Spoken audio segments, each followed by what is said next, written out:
au nom du comité de soutien à la panthéonisation de Missak et Méliné Manouchian.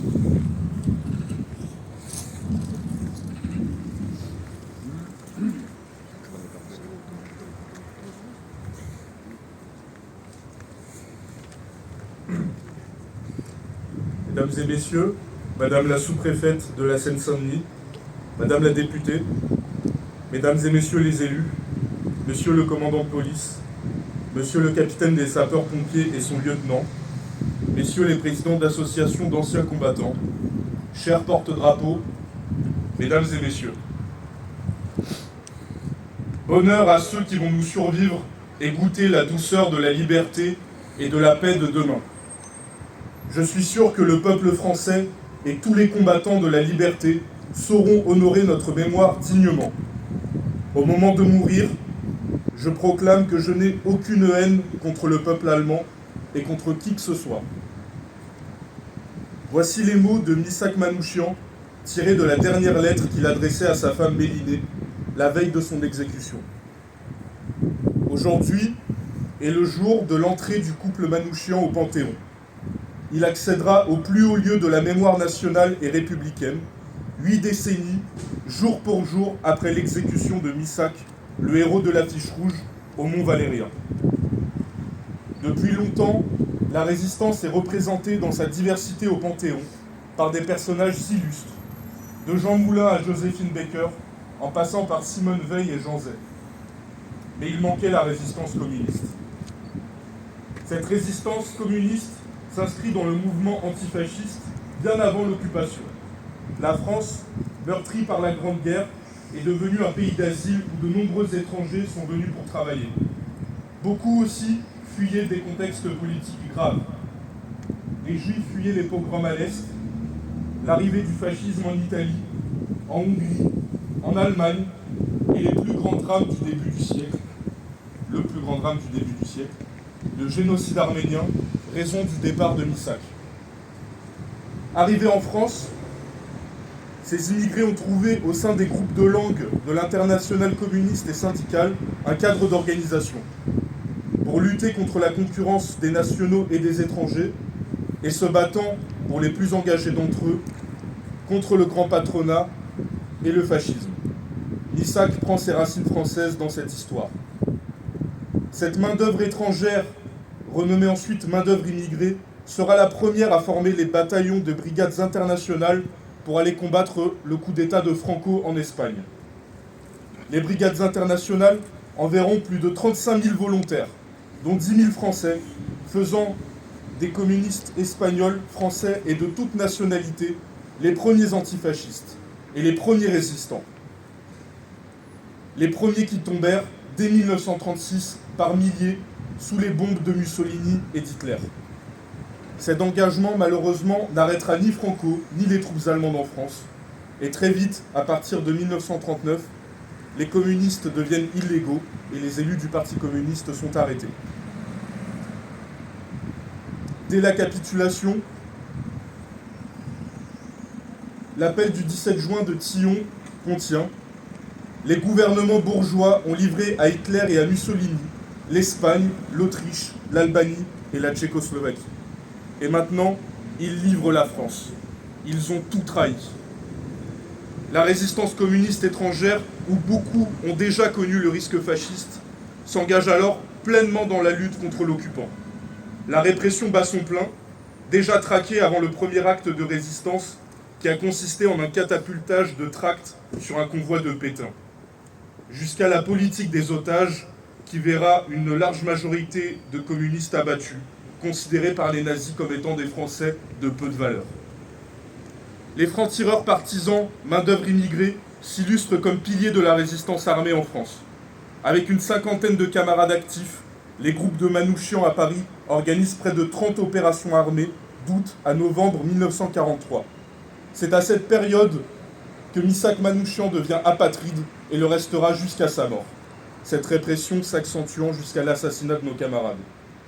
N'oublions pas, derrière tous nos martyrs, la multitude de nos camarades qui les nourrissaient, les logeaient, les armaient. Prenez le renseignement pour eux. On y trouve notamment d'innombrables héroïnes de l'ombre, agente de liaison, résistante, sans qui aucune action organisée n'aurait pu aboutir. Je voudrais faire un hommage particulier au nom trop peu prononcé des plus jeunes fusillés parmi les 23. Spartaco Fontano et Cesare Lucarini avaient 22 ans. Marcel Reimann avait 21 ans. Georges Clohorec avait 20 ans.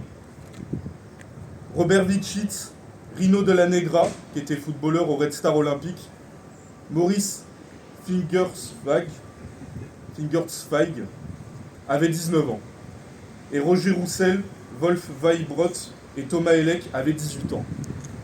Parmi les fusillés, Missak, 37 ans, était parmi les plus âgés.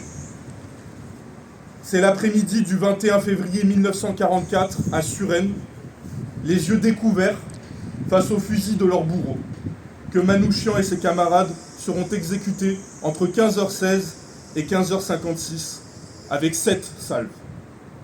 La Roumaine Golda Bancic, 32 ans, seule femme du groupe, est guillotinée en Allemagne à Stuttgart le 10 mai 1944. Elle a notamment permis l'assassinat de Julius Ritter, général SS, chargé de s'occuper en France du service du travail obligatoire. Joseph Epstein, le véritable chef des francs-tireurs partisans de Paris et de sa région, n'était pas inclus lors de ce procès. Arrêté sous le faux nom d'Estaing, né au Bouscat, près de Bordeaux, il est officiellement français et arien, alors même qu'il s'agissait d'un juif polonais. Malheureusement, il sera jugé lors d'un autre procès, condamné à mort et fusillé le 11 avril 1944. D'autres membres du groupe sont déportés en Pologne, comme Henri Krasucki, affecté à la mine annexée à Auschwitz. Alors aujourd'hui, l'entrée de Missak et de Méliné Manouchian est aussi symboliquement l'entrée de tous ses camarades au Panthéon. C'est une réparation historique qui n'est pas offerte par Emmanuel Macron et ses pairs, mais arrachée par des décennies de lutte menées par les progressistes, les militants de la mémoire et les historiens.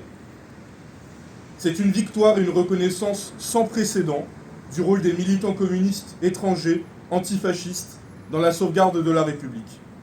Et c'est avec une immense fierté que nous voyons aujourd'hui les premiers travailleurs entrer au Panthéon. Rien de tout cela ne constitue une faveur, je l'ai dit. La panthéonisation de la résistance communiste étrangère, la reconnaissance des FTP-MOI coïncide avec une succession de lois régressives et d'atteintes à l'accueil, au droit d'asile et au droit du sol, comme jamais nous l'avons vu depuis l'après-guerre. C'est l'occasion pour nous de réaffirmer que la citoyenneté française ne peut pas s'acquérir uniquement par le sang. Elle participe d'une construction politique à un projet commun. Combien d'hommes et de femmes s'engagent aujourd'hui en France dans nos hôpitaux, dans nos services publics, dans des entreprises, pour faire en sorte que la France vive? Certains se battent pour avoir la nationalité française et c'est un parcours du combattant. Alors il nous faut affirmer haut et fort que la France n'est pas une nation ethnique, ni religieuse, ni raciale. Manouchian est mort apatride. Mais comment ne pas le voir comme infiniment plus français que ces industriels et ces bourgeois qui, eux, avaient la nationalité, mais qui ont vendu la nation pour leur profit, envoyant des milliers de personnes à la mort par adhésion à un projet raciste et antisémite ou par pur intérêt de classe. Missak Manouchian et ses camarades connaissaient bien l'histoire de France et de son passé révolutionnaire. À travers leurs actions, ils ont mis leurs doigts sur le fil tissé par les soldats de l'an 2. Ils sont entrés dans cette histoire en défendant les idéaux proclamés dans la Déclaration des droits de l'homme et du citoyen, par leur projet d'une république émancipatrice, sociale, démocratique et internationaliste. Ils ont aussi fait la démonstration que l'on pouvait être tout à la fois patriote et internationaliste. Durant toute cette période, la MOI n'aura de cesse d'être inspirée par le passé révolutionnaire français, lui-même internationaliste. Le premier bataillon parti combattre en Espagne prend ainsi le nom de Valéry Wróblewski, communard d'origine polonaise. Après la guerre, on le sait ici qu'on trouve à Sevran la compagnie Robespierre. Mais les immigrés ont aussi toujours été inspirés par la grande image révolutionnaire de la France. Ces groupes FTP-MOI s'appelaient Carmagnole, Liberté, Valmy, Marat.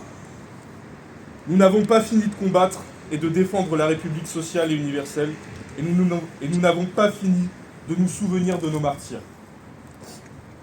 Il nous faut nous adresser à tous nos frères et à toutes nos sœurs qui n'ont pas la nationalité française. elles et eux, auxquels le capitalisme et le fascisme en cravate ne promettent que des titres de séjour, visa, OQTF, contrôle, test de citoyenneté, loi immigration et Frontex. Elles et eux qui, lorsque la France était confinée, prenaient tous les risques pour que le pays tourne encore, comme n'importe quel Français l'a fait. Que nos sœurs et nos frères étrangers le sachent, ne confondons pas les exploiteurs, les tortionnaires, l'extrême droite avec le peuple de France. La famille communiste et antifasciste est debout contre l'extrême droite.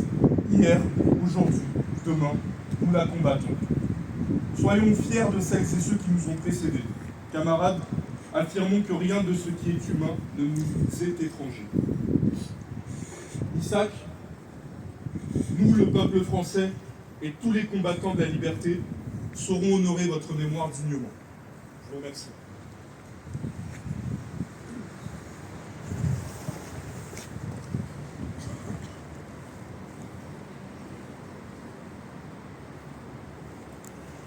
La parole est à monsieur